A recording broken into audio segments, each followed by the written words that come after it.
So look at Anthony Ryder from South Lyon, Michigan, recently selected as the Lions 2020 Fan of the Year. He has a passion about sports broadcasting. With the 112th selection in the 2021 NFL Draft, the Detroit Lions select Amon-Ra St. Brown, wide receiver, USC. One pride, baby! Yeah!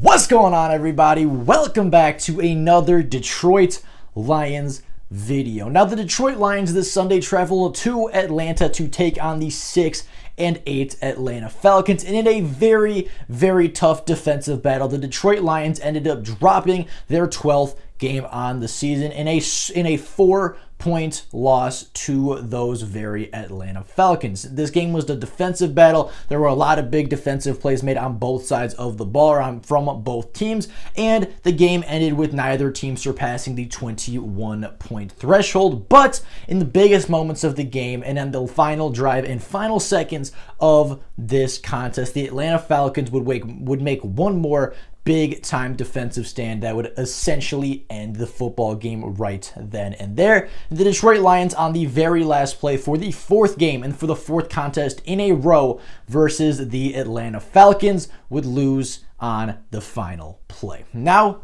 over to the scoreboard.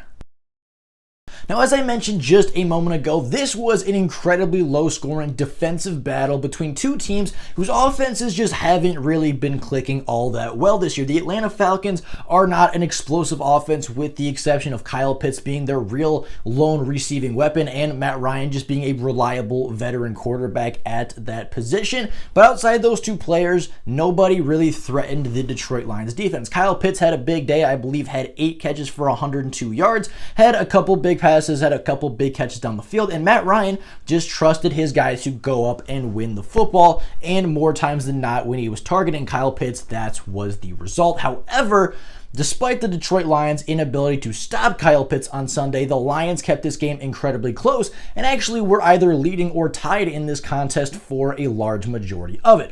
The first quarter only had one score put on the board, as Riley Patterson had the lone points of the first quarter, hitting a very easy field goal to get the Lions on the board on their opening drive, and the Detroit Lions defense would hold the Atlanta Falcons scoreless through the first quarter. However, in the second quarter, the Atlanta Falcons offense kind of figured out what they wanted to do a little bit and scored a touchdown on their second drive of the quarter, and then on the very next drive they would add another field goal to the scoreboard, making the score 10-3. But late in the fourth quarter, thanks to a great reception and catch and run by Amon-Ra St. Brown, the Detroit Lions would put their first and only touchdown on the board, tying the game up after the Riley Patterson extra point, 10-10, going into halftime. Now, throughout the entire game, this was a really tough, a really just scrappy defensive game where neither team was giving up more than they had to. Neither team was really, willing to give up points. And both teams defensively were playing really well. Part of it being the offense's inability to score on both sides of the ball. Part of it being the Lions and Falcons' inability to score and them hurting themselves on offense. But to give credit where credit is due, both defenses played phenomenally on Sunday, and both defenses played well enough for their respective team to win the football game. Now, coming out of halftime tied at 10 apiece, the Atlanta Falcons would take the early lead in the third quarter, putting a field goal on the board. But later in that quarter, the Detroit Lions would match that field goal with one of their own, as Riley Patterson hit his second field goal on the day to tie the game up 13-13 going into the fourth and final quarter of the ball game. The Atlanta Falcons in that fourth quarter would score first, and they would strike first with their second touchdown on the day, and that would end up being the game-winning touchdown, as the Detroit Lions late in the fourth quarter with 5 minutes left would decide to kick a field goal with Riley Patterson, bring the game within 4 points, and trust their defense to win them the football back. And on that ensuing drive, the Atlanta Falcons take the ball. They rush for 2 yards on first down, they rush for 2 yards on second down, and on third and 6. They send 0 blitz. The Atlanta Falcons throw a screen out to number 14, Russell Gage. And just when it looked like Russell Gage was going to be able to reach that first down marker with 2 offensive linemen in front of him, a defender for the Detroit Lions in number 44, Jalen Reeves-Maybin, comes out of nowhere, recognizes the screen pass, and not only makes the tackle short of the sticks, but also forces a fumble and recovers that very fumble on the same play, giving the Detroit Lions offense the ball back within 3 minutes of the ball game expiring and on the Atlanta Falcons side of the field. And he gave this offense an opportunity to go down and win this football game with very minimal time left on the clock. And unfortunately, after a pretty good set of downs, after converting once or twice, getting all the way down inside the Atlanta Falcons 10-yard line, Tim Boyle would take a pass out of the shotgun, would take a 3-step drop, and unfortunately throw the football game away on the very last throw of probably his starting career, but the very last throw of the football game, as number 54 for the Atlanta Falcons read his eyes the entire way. Tim Boyle made an incredibly poor decision to throw that football, and with 9 seconds left and just 9 yards to go to the end zone on the final play of the football game, Tim Boyle throws the game-sealing interception. The game is called right then and there, and the Atlanta Falcons walk out of their home stadium with a victory, defeating the Detroit Lions by a score of 20-16. Now, over to the stat sheet. Now, Tim Boyle, despite the late interception and despite the game-losing decision to throw that ball to Amon-Ra St. Brown when he was essentially being triple covered, didn't have all that bad of a game outside of the one really poor decision and a couple plays in his chemistry with Josh Reynolds. Now, Tim Boyle on the day was 24 of 34 for 187 yards with 1 passing touchdown. But as I said, he did throw that game-losing interception. But when asking your backup quarterback to step up in a big game like that, he didn't do too bad. Considering the expectations and considering what he did in his first game, Tim Boyle was vastly improved from the last time we saw him as a starting quarterback, but wasn't quite able to do enough and didn't help the offense enough to put the ball in the end zone and give the Lions a real opportunity to win the football game. Now, Jamal Williams made his first career start back from the COVID list. He's been on the COVID list for the past 2 games and was officially reactivated days before this game in Atlanta. He traveled, he started, and he played fairly well, having 19 carries and totaling 77 yards on the ground, averaging 4.1 yards per rushing attempt. He was a really good, really consistent running back for a majority of the day. They tried to get Craig Reynolds involved, got him 10 carries, but he was only able to average 2.9 yards per carry and was only able to total 29 yards on those 10 carries. The rushing game wasn't as effective as it was versus the Arizona Cardinals, but Jamal Williams did do a large part to help carry this offense down the field and did have a fairly productive day in his first time back since testing positive for COVID. Now, Amon-Ra St. Brown led all wide receivers yesterday in receptions, receiving yards, and receiving touchdowns. He had 9 receptions on 11 targets on the day. He also totaled 91 total yards, or 91 receiving yards, and as I said, had the only and the lone receiving touchdown on the day from Tim Boyle. He also had 2 more rushes on the day, had 2 rushing attempts against the Atlanta Falcons.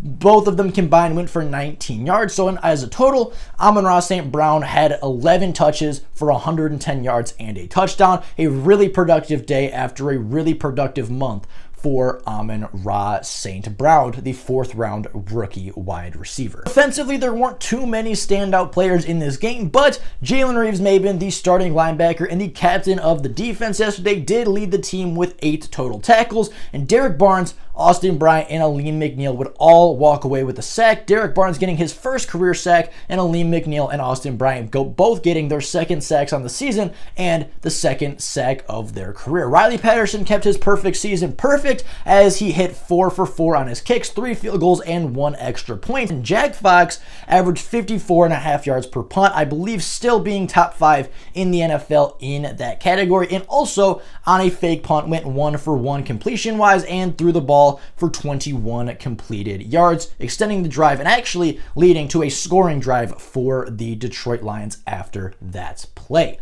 Now, over to game balls. Now, as we do every week after a Detroit Lions game, win, lose, or draw, we have some offensive, defensive and coaching game balls, where I pick one offensive player, one defensive player, and one coach on the day that I thought just truly stood out and deserved a spotlight and some special recognition. Now this week, after having an incredibly productive month over the last 4 games, Amon-Ra St. Brown gets his first offensive game ball of the season. As I mentioned earlier, Amon-Ra St. Brown had 11 targets on the game, had 9 receptions for 91 yards, including a contested catch that he high-pointed, stayed on his feet, and muscled his way into the end zone, fighting through a linebacker as a smaller wide receiver to get that ball across the goal line and scoring the Lions' lone touchdown on the day. He also had 2 rushes for 19 total yards, bringing his total on the day to 11 touches, 110 yards, and the lone touchdown. Amon-Ra St. Brown totaled for 32% of the Lions' offensive production as far as yardage, and of course he totaled for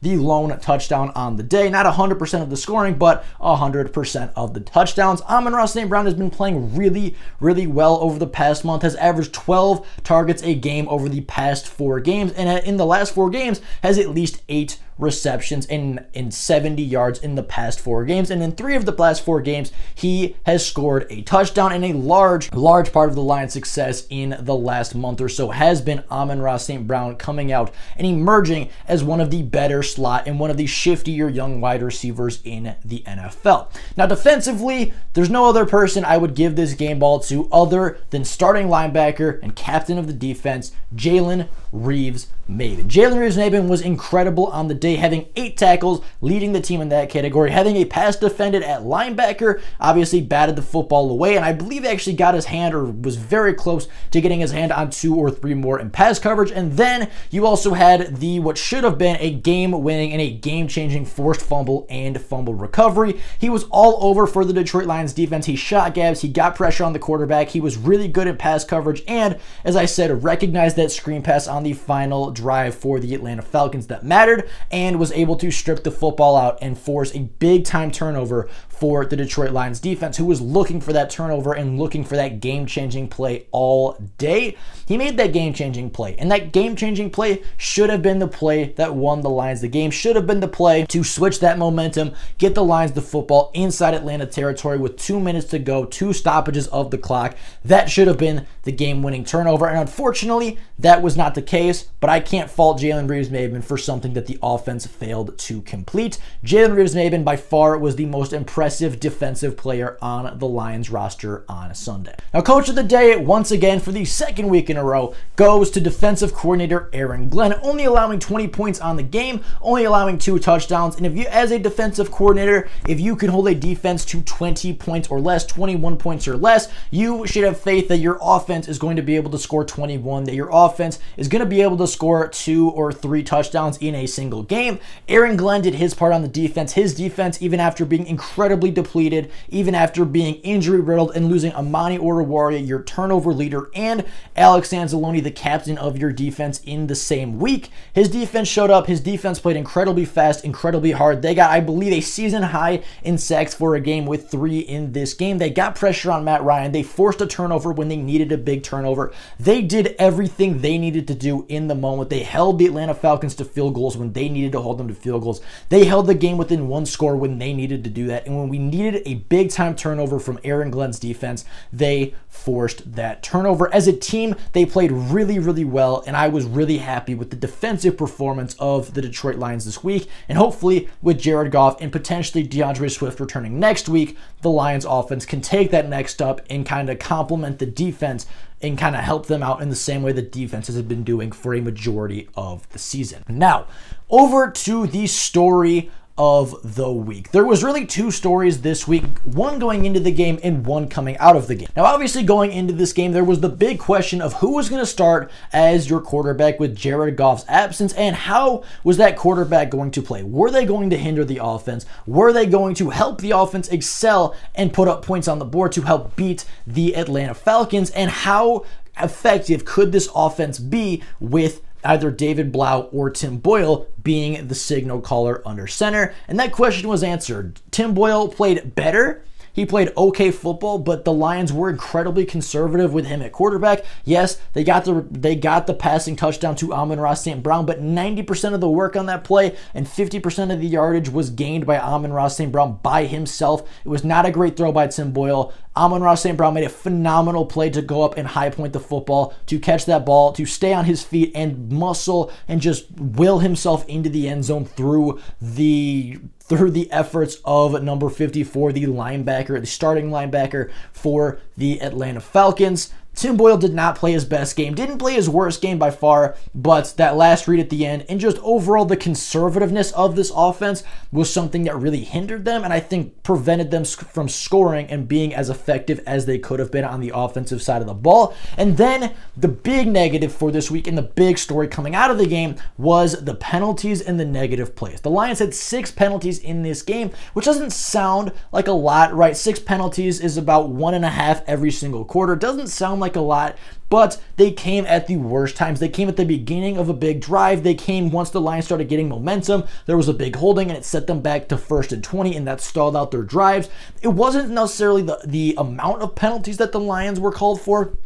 It was the situation in which these penalties occurred. And a lot of them occurred in big moments and when big plays needed to be made. Right, that last drive where the Lions scored points with the Riley Patterson field goal, they started that with a false start. Later in that drive, they had a holding, and then Tim Boyle, once they reached the Atlanta side of the field, false started as the quarterback and set the Lions back to another 1st and 15. They hurt themselves over and over with these untimely and costly penalties, and I'm not going to say they were the sole reason the Detroit Lions lost, but those penalties do need to be cleaned up, and those penalties are something that Dan Campbell and Anthony Lynn need to be working on, and obviously the positional coaches as well need to be working on these timely penalties because the Lions can't afford. They're not good enough yet to dig themselves out of those kinds of holes that they put themselves in. They're not a good enough team to beat an opponent and themselves every single week. And yeah, they can come back from a penalty or two. I'm not expecting perfect football every single week, but the Detroit Lions cannot hurt themselves like that again if they want to win consistently in the NFL. Now, even in defeat, even in the loss for the Detroit Lions, even dropping their 12th game on the season, the Lions still sit with very good draft position, still sit at the 2nd overall pick in this NFL draft. And I think even in this loss, there were more positives to come out of the game than there were negatives. The defense played a phenomenal game. Amon-Ra St. Brown looked really, really good. Jamal Williams looked pretty good coming back from COVID. The offensive line over the past 2 weeks looked really good with the exception of some of the penalties that showed up in this game. Right, this team is good. This team is playing really good football. They have some things to clean up. They definitely have some coaching things that they got to get right, mainly the penalties in big moments. But even in defeat, this game was not all bad. The defense showed a lot of flashes. There were certain players on the offense that showed a lot of flashes. And you know, obviously you think, okay, we get Jared Goff back next week. We get potentially DeAndre Swift back next week. We get a couple other players to be healthy like Julian Okwara. And your team's looking a lot more talented by the day when you get more and more talent back. And if Jared Goff is in this game, I truly believe we win this game. If DeAndre Swift is in the game, I truly believe we win. Like, they were really, really depleted because of injuries, and they still fought. They still did their absolute best, and they kept this game incredibly close for 4 quarters. And it's not, you know, there were people that were saying, oh, the play calling was bad at the end, oh, you know, this and that. At the end of the day, the starting quarterback made a bad decision with 10 seconds left on the clock, and in a game where he made a lot of good decisions, one decision defined the game, right? And that's why the NFL, it's called the game of inches, because you can be good all game, and you can make that one play, or you could, you know, when you throw the ball, you're off by a couple of inches, and it doesn't matter how good you were before. It matters what the final play of the game is. It matters the big plays of the game, and Tim Boyle, up to that point, had played pretty good. Yeah, he's missed Josh Reynolds a couple times. Their chemistry wasn't really there working the whole time, but for a large majority of the game, Tim Boyle was methodical, and he was efficient, and he got the football to his playmakers. And it just so happened that in the final play of the game, the final throw of his starting career most likely, Tim Boyle made a really poor read. I think predetermined where he was going to go with the football, and that was the ball game right then and there. And it was unfortunate, but at the end of the day, the Lions played well enough to win this game. And I'm not saying they should have. I'm not taking anything away from the Atlanta Falcons' victory in the last Sunday, but the Lions at the end of the day did play well enough to win this game. And it came down to one decision by a quarterback that is not supposed to be a starter, that is not a quality starting quarterback in the NFL. It came down to a guy that doesn't have experience in the NFL making a really poor read and predetermining where he was going to go with the football. And that's all it came down to. The Lions played well enough to win this game. The Lions played well enough to, make the Seahawks nervous next week that they can go into Seattle and take and snatch another victory from a team that is still technically looking for the NFC playoffs. But with all that being said, that is all for you guys today. Thank you all so very much for watching. And until next time, and as always, go Lions!